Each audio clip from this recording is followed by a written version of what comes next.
Once again, a Ferrari was silenced after qualifying. In this case, it's Charles Leclerc with his race engineer, Brian Bozzi. Let's listen to them together because it's still a rather embarrassing scenario for Ferrari as they don't let their driver speak and can't vent after qualifying. In fact, Leclerc in this case complains about Verstappen. Let's listen. Yeah, what Max did is fast. He cannot complain in Singapore and then he does the same elsewhere, so anyway. In this case, Leclerc says, wow, Max was in the way. If you can't complain in Singapore, which is a city circuit, about impeding, because we're talking about qualifying in this case, how can you not complain here? In short, you have to complain because in this case, there was space to move and Max didn't do it. So Leclerc reports this to his race engineer, Brian Bozzi, who completely ignores him. Let's listen.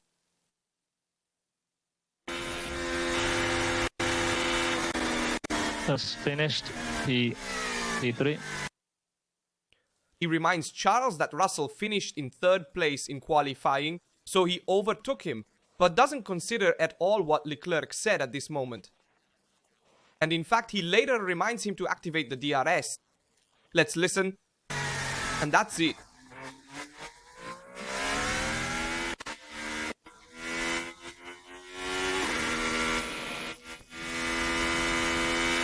So he continues to remind about the DRS purposely to silence Leclerc, who was complaining about Verstappen at that moment.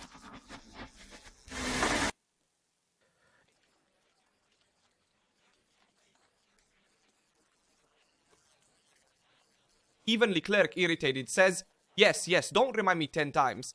And it's understandable, guys, because once again, we see a scenario like we saw yesterday where Hamilton was completely ignored by Riccardo Adami. In this case, we have Brian Bozzi, Leclerc's race engineer, who ignores Leclerc himself on this qualifying incident. And it's a shame because Ferrari then improved from the sprint qualifying to the sprint race, and then later, when the Parc Fermé was reopened for qualifying, the car improved. But communications remain a key issue within the team, and this is sad to hear because drivers need to vent even on the team radio, and in this case, Leclerc is not listened to by the team. Let's also look at the standings together, and let's see a very interesting comparison of times between the telemetry of the sprint qualifying and the normal qualifying to compare between teams, because Ferrari is one of the few teams that improves from the sprint qualifying to the regular qualifying, while other teams get worse. Let's see the reason. But first, let's look at the qualifying standings. And let's also review the incident between Norris and Piastri, obviously the incident for the championship. Before we start, please leave a like to support, subscribe, and turn on notifications so you don't miss any videos on the channel. Having said that, let's take a look at the standings. He sees Verstappen, Norris, Leclerc, Russell, Hamilton. This is the top 5 in qualifying, and we saw a great Ferrari, in this case 3rd with Leclerc, 5th with Hamilton. Moreover, Hamilton and Leclerc ahead of, for example, Piastri, who finished 6th, and a Ferrari that improved significantly from sprint qualifying to regular qualifying in terms of car balance. In fact, if we look at the comparison with the times, let's take a look at the telemetry. You can clearly see how. These are the times in comparison. Verstappen, Norris, Leclerc, Russell. We see that Ferrari improved a lot both in the snake section and in the last sector, which is the critical part, if you will. So the slow curves and also in the fast section. Indeed, we see clearly this telemetry here, which is the comparison of Leclerc in the qualifying lap, the regular qualifying one, and the lap, this one of Hamilton in regular qualifying. So this is in the qualifying we saw for today's race. Later, we'll also look at the spin qualifying comparison. In this case, let's see where Hamilton gained. He gained in the snake, so he went faster in the snake than Leclerc. But he loses in the whole final section because his tire is too hot in this case. And so he can't and slides too much. And we see that compared to Leclerc, he has more grip. Leclerc manages to go faster. Furthermore, Leclerc goes faster on corner exit. Hamilton goes faster on entry. A different approach to the Austin corners. Let's look at the Leclerc comparison, meaning the qualifying time, 1 minute and 32.8 seconds. And the sprint qualifying time, 1 minute and 33.1 seconds. I'll first give a general overview. Indeed, we see here, as I told you, 0.3. Leclerc improved by 0.3 in this case. If we look at Hamilton's time, Hamilton improved by 0.1 between the sprint qualifying and the qualifying, while Verstappen got worse by 0.3 because he did 32.1. Sorry, 0.4. He did 32.1 in the sprint qualifying and 32.5 in the qualification, while Norris worsened by 0.6. So he really worsened significantly in this case. So between spin qualifying and qualifications, 32.2 and 32.8. While Mercedes behaves a bit like Ferrari, in fact it neither improved nor worsened. 32.8 and 32.8. So it didn't improve like Ferrari, but it also didn't worsen as much, neither like Red Bull nor like McLaren. Obviously, we are talking about improvement and worsening related to sprint qualifying times, because then Verstappen, as I also show you from the ranking here, obviously finished first. Norris second in the qualifications, so he did an excellent time, for goodness sake, better than Ferrari. But it's precisely the delta time, the margin of how much Ferrari improved between one lap and another. And where did Leclerc's Ferrari improve, for example, between the sprint qualifying and the qualifications? Well, if we see the white line, it's the sprint qualifying time, while the red line is the qualification time. We see it improved quite a bit in the snake. It managed to go a bit faster. But the part where Ferrari improved the most is in the last sector. In fact, from here onwards is where all the gain is created. In fact, up until this moment, until just before the braking, if I'm not mistaken, this should be the hairpin braking. Yes. Up to the braking, the hairpin one after the second straight, the delta time is at 0. Then going forward, it reaches a gap of almost 0.3. So Leclerc really manages to gain a lot on his sprint qualifying time. He manages to do much better and enter stronger. In this case, we see that he manages to enter all the curves stronger and exit not so slowly. In fact, he manages to exit quite in line. He also gains a lot in trajectory as a line tighter in this curve, which is very difficult. Later we will discuss it together too. But we see he manages to go very fast. This is the fast curve before the last curve. In short, he manages to go much faster in the qualification time compared to the sprint qualifying. Why? Because we saw that Ferrari found itself much more balanced in the time done in the qualifications compared to the sprint qualifying. Let's see the difference and detail on the long board. I'll first show you how Ferrari presented itself in the sprint qualifying, and then I'll show you the difference with the qualifying lap. Let's go see together.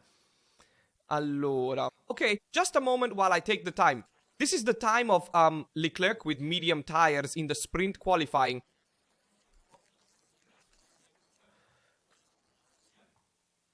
But just to show you the balance of the single-seater. You see how it jumps? You see all the corrections on the steering wheel. This is a sign of an unstable car.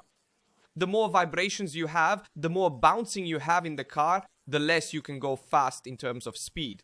Let's look at the same moment, let's say in the sense. Let's see a clean lap by Leclerc done with soft tires in the qualifications. Of course, obviously you have more grip with soft tires, but the car's balance is better. So let's look together, always the snake part. Then let's also look at the second to last curve where Leclerc gained a lot. Let's see here, part of the snake. Now I'll show it to you together. Here it is. Let's see. Sorry, I'll mute the audio. You see how Charles makes fewer movements on the steering wheel, meaning the car is much more fluid in direction changes and has a better balance between front and rear, allowing him to be more precise on the line and with fewer vibrations on the wheel. Sign that the balance is right, and he manages to, let's say, absorb all the track's roughness and therefore the various dips present. So this shows us that Ferrari improved a lot between the sprint qualifying and the qualifications, because Ferrari modified the setup after the sprint race in preparation for today's race, Sunday. So Ferrari did an excellent job on this, and I wanted to show it. But it's strange that Ferrari didn't present itself immediately with a good setup. This means that Ferrari struggles in preparing for weekends and thus in the various pre-weekend simulations. And it was one of the strengths, if we remember in the past, because Ferrari managed to go very fast on sprint weekends thanks to simulation preparation. Something's wrong with the correlation between the car's bottom and the car itself, the balance, and the various modifications and updates made during the season. Things don't match up, let's say, on all these aspects, so even the simulations are not true to the real data. That's why they modified the setup after the sprint race, Another thing, he modified the setup also to try to have a car with more traction, a bit less top speed, because you need to manage the tires more in the Sunday race compared to the sprint race, which has fewer actual laps. And the car is also less loaded. Having said that, I wanted to give a brief overview. Hamilton's statement saying he wants to aim for victory made me laugh a lot. I don't know where these statements came from, but he said it after qualifying. He's aiming for victory in the race. We'll see if anything happens up front. I briefly recall the standings again. He starts 5th, so it seems a bit, well, strange, but let's see. A podium finish is feasible for Ferrari. If something happens up front between Verstappen and Norris, maybe Ferrari could get in the mix too. Hamilton definitely needs to aim to take the position from Russell. Mercedes doesn't seem to be as strong in race pace compared to Ferrari, which has improved. So we'll see. But obviously, everything will have to be evaluated on the track too. I want to show as well another very interesting detail. In qualifying, we saw Isaac Hadjar's accident, which I'll show you, where afterwards he complained. I really liked his way of reacting like a true boxer, meaning he got angry with himself. And let's go see together the Verstappen's pole we saw. He did a great lap. I'll quickly show the snake part as well, just because it's always a pleasure to see Max driving in this section. Look here at Max's precision in turning the wheel. Something incredible, great Max. And he also did magic at the end. In my opinion, in this curve here, let's see if we can watch it together, the next one. Here Max did magic. Sorry, I'll remove. Look here, bam. He manages to be super precise, reaching the edge of the white line without overdoing it. And here, Leclerc also did an excellent lap regarding that, which I didn't show you earlier. We only saw the first sector. I'll quickly show the final part as well, since I mentioned it, and this is where he made the difference compared to the spring qualifying lap. This is where he also complains about Max, I believe, if I'm not mistaken, or about another car that moved. Anyway, look here, bam, he manages to be precise and arrive perfectly on exit. Perfect driving by Leclerc in this case. Now, I want to show, let's talk about the sprint race, because everything happened, and so we need to comment on it. There was also that incident of Leclerc's spin during qualifying. He made a mistake in the last corner. Anyway, maybe I'll show it for completeness, so at least we can see it. Here it is. Leclerc at one point in qualifying made a mistake, seemed unable to finish the lap and did this spin here.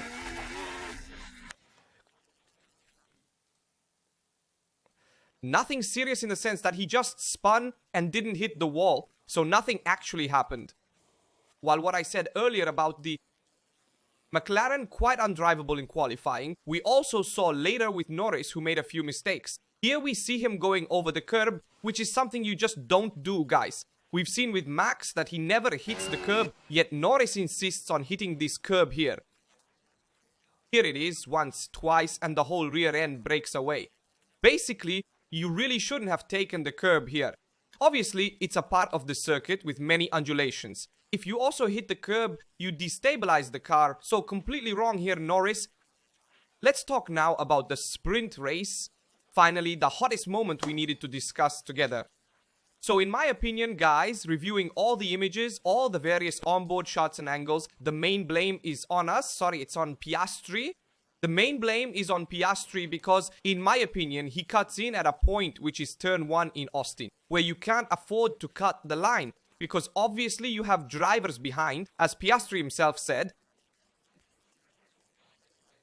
We arrived a bit long in turn 1, and then I tried to cut arriving so long in turn 1, because rightly Norris, as we'll see from this angle, goes to extend the line, goes deeper on the brakes.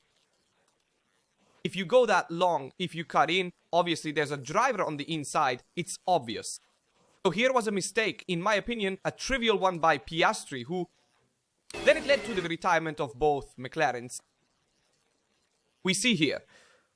You see how far ahead they were compared to the apex. Here Norris is hit from behind by Piastri. And here, so in my opinion, the blame is more on Piastri.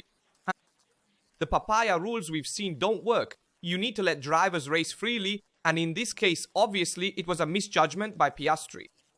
Hülkenberg couldn't disappear in that case because if we look from another angle from above, we can see he didn't have space inside.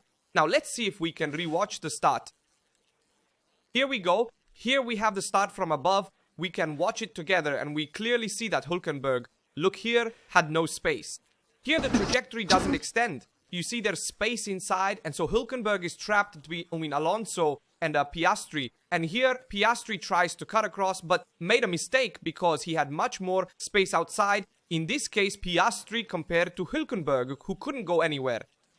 So Piastri was a bit too optimistic and then he got hit. Hülkenberg touched him and Piastri lost control, consequently touched Norris. A bit of a domino effect, and Alonso for a second found himself, look here, in second place. Alonso was in second for a moment, and let's see, so this is what happened. If we look at the Ferraris, Leclerc's start was sensational because he found himself somehow stuck with Hülkenberg ahead, then he ended up 4th, so from 10th to 4th. Now let's look at the various starts. But first I wanted to show you Alonso's statements, he made a story about it, then we'll look at the start.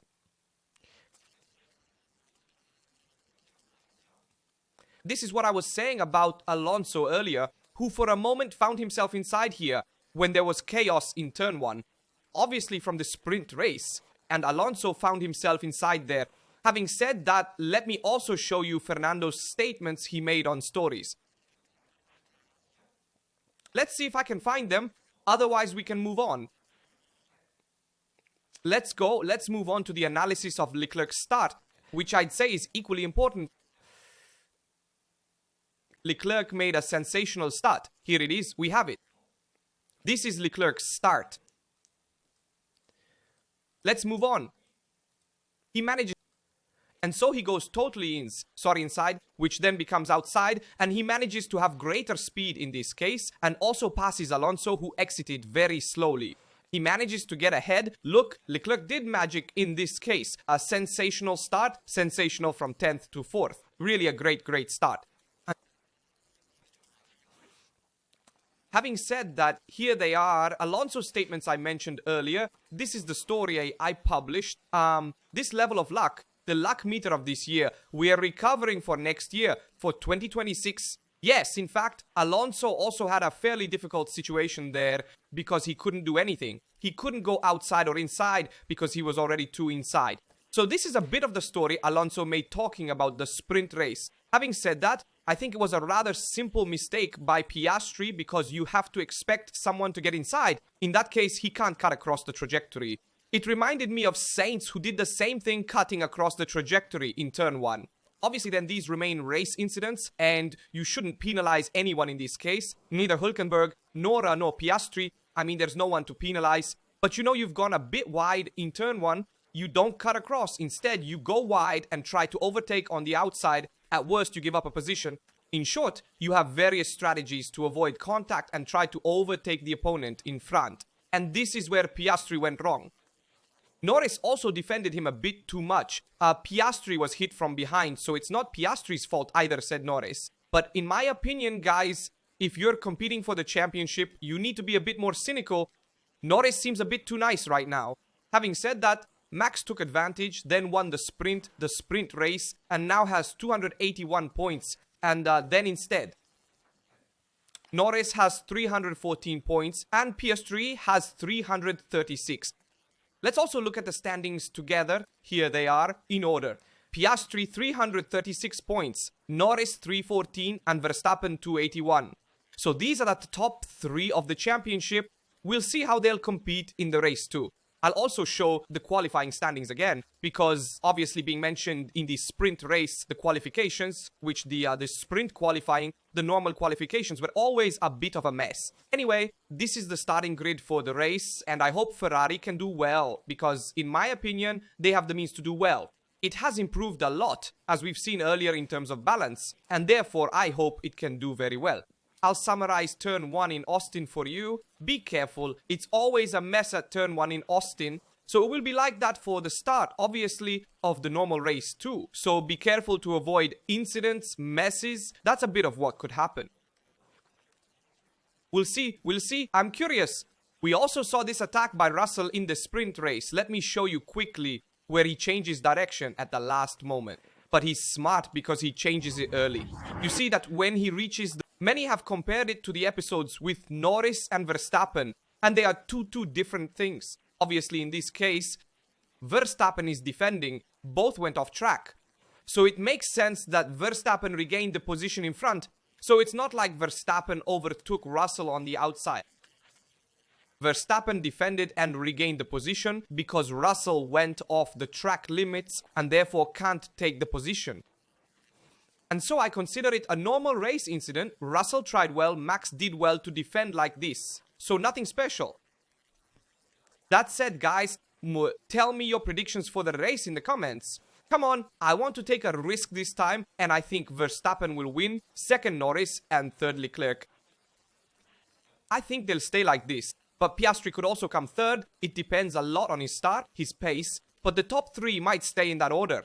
Tell me your predictions too. Tell me what you think of Leclerc's words with Brian Bozzi, Team Radio, and everything we've analyzed between qualifying and the sprint race. I'm curious to read and respond to all your comments. I remind you, of course, to leave a like, subscribe, and activate notifications so you don't miss any videos on the channel. From everyone here, see you in the next video. Bye.